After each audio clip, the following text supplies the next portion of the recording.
Ang lindol ay ang biglaang paggalaw ng lupa, sanhi ng stress na naipon sa loob ng mahabang panahon. Ito ay nangyayari dulot ng isang volcanic activity. Ang arkipelago ng Pilipinas ay nasa katimugang bahagi ng Dagat Pasipiko na siya ring tinatawag na western segment of the Pacific Ring of Fire, ang natatanging bahagi ng mundo na napapalibutan ng mga buhay na bulkan at fault lines na pinagmumulan ng lindol. Madalas nakakaranas ng paglindol ang Pilipinas dahil ito ay nasa dalawang tectonic plates, ang Pacific Plate at ang Eurasian Plate. Taon-taon, dumaranas ng 887 paglindol ang bansa o 2 lindol sa loob ng isang araw.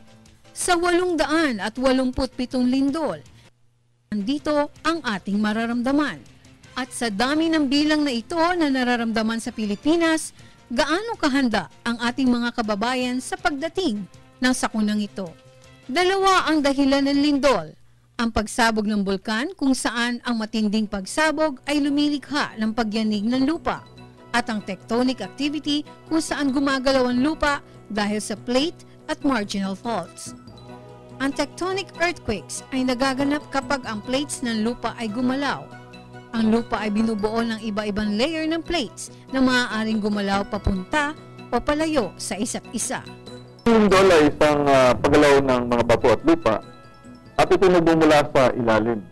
Ang lindol ay nagagawa kung sakaling nagkaroon ng pagbitak. Lahat ng lindol ay